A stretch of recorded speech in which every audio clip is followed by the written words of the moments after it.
Imagine you're a Catholic priest celebrating Mass. You've done this hundreds of times before. You lift the host and speak the words of Jesus. This is my body.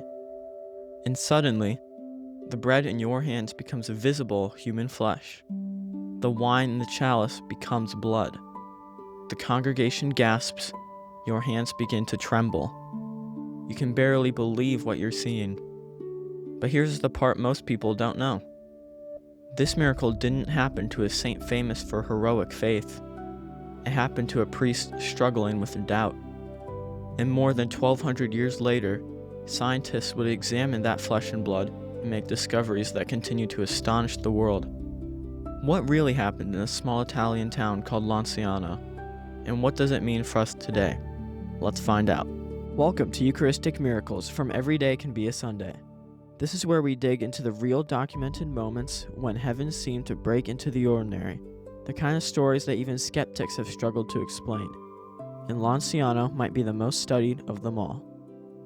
Here's what really happened. Welcome to Lanciano, Italy, a quiet town nestled among the hills of central Italy. Around the year 750 AD, at what is now known as the Church of St. Francis, a miracle occurred that would become one of the most famous Eucharistic miracles in Christian history. Unlike many ancient stories that fade into legend, this miracle never disappeared. The relics remained, they were preserved, protected, studied, and eventually examined by modern science. Today, pilgrims from around the world travel to Lanciano to see them. Many consider it the most scientifically investigated Eucharistic miracle ever documented. But to understand why, we need to go back to where it all began. The priest at the center of this story was a Basilian monk. He faithfully celebrated Mass, he prayed, he served God's people, but deep within his heart, a battle was raging. He struggled to believe that Jesus was truly present in the Eucharist. Every time he approached the altar, questions filled his mind. Can bread really become Christ's body? Can wine truly become his blood? What if I'm preaching something I don't fully understand? Perhaps you've had questions like that before. Perhaps you've struggled with doubt too. One morning, while celebrating Mass, the monk arrived at the moment of consecration, the most sacred moment of the liturgy. He lifted the host. He spoke the words Jesus spoke at the Last Supper. This is my body. And instantly, before his eyes, the host transformed into visible flesh. The wine transformed into blood. The monk froze. His hands trembled. The church fell silent. For a moment, no one moved. He turned toward the congregation. Overwhelmed, he invited them to come closer. The people gathered around the altar. They saw it with their own eyes. What had once appeared as bread now appeared as flesh. What had once appeared as wine now appeared as blood. The monk who had doubted was overcome with emotion. The very thing he struggled to believe had become visible before him. His doubt vanished. But the miracle was only the beginning. News spread rapidly throughout the region. Pilgrims traveled to Lanciano to witness the miracle. The flesh and blood were carefully preserved and placed in a reliquary. Then something extraordinary happened. The centuries passed, yet the miracle remained. Kingdoms rose and fell. Wars swept through Europe.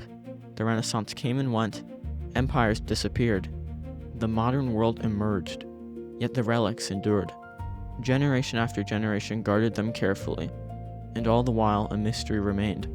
The flesh stayed intact. The blood remained visible as 5 separate clots. Even more remarkable, the 5 clots were all different sizes, yet according to observations preserved through the centuries, each individual clot weighed the same as all 5 clots together. How could that be? No one knew. Ordinary flesh decays. Ordinary blood deteriorates. Yet these relics survived. No refrigeration, no chemical preservatives, no laboratory conditions, no modern preservation techniques. For more than 12 centuries, the miracle waited, almost as if it were waiting for science itself to take a closer look. Then, in 1970, that moment finally arrived. The Archbishop of Lanciano authorized a formal scientific investigation. Leading the study was Dr. Odoardo Linoli, director of the hospital in Arezzo and professor of anatomy, histology, chemistry, and clinical microscopy. His assignment was simple: determine exactly what these relics were. He was not asked to prove a miracle. He was asked to follow the evidence wherever it led. Months later, Dr. Linoli publicly presented his findings. The results stunned everyone. The flesh was authentic human tissue. Not symbolic tissue, not animal tissue, human tissue. More specifically, it was identified as myocardium, the muscular tissue of the human heart. Further examination revealed structures associated with the heart itself, including myocardium, endocardium, portions of the vagus nerve, and adipose tissue. In other words, the relic was not merely human flesh, it was tissue from a human heart. Then, scientists examined the blood. Using chromatographic analysis, they concluded with certainty that it was genuine human blood. The blood type was AB. Interestingly, this is the same blood type frequently reported in studies associated with the Shroud of Turin. But perhaps even more surprising was what scientists did not find. No preservatives, no embalming substances, no salts, no resins, no chemicals used in antiquity to preserve human tissue, and yet the flesh remained intact. The blood remained intact. The immunological studies also concluded that the flesh and blood came from the same human source. Additional analysis found protein distributions consistent with fresh human blood. The findings attracted worldwide attention. Scientists could identify what the relics were: human flesh, human blood, heart tissue. But scientists could not fully explain how they had endured for more than 12 centuries, and that mystery remains today. Now let's pause for a moment. Why would God allow a miracle like this? Perhaps because he understands the human heart, and he knew the doubting monks needed reassurance, and perhaps he knew future generations would need reassurance too, including us. What makes Lanciano unique is that the miracle does not ask us to ignore science. It invites science to look more closely. Every Sunday at Mass, Catholics hear the same words spoken by that monk centuries ago. This is my body.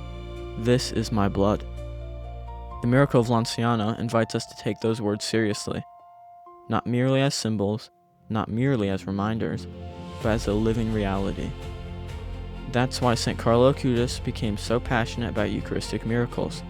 As a teenager, Carlo used his gifts and technology to document miracles like Lanciano and share them with the world.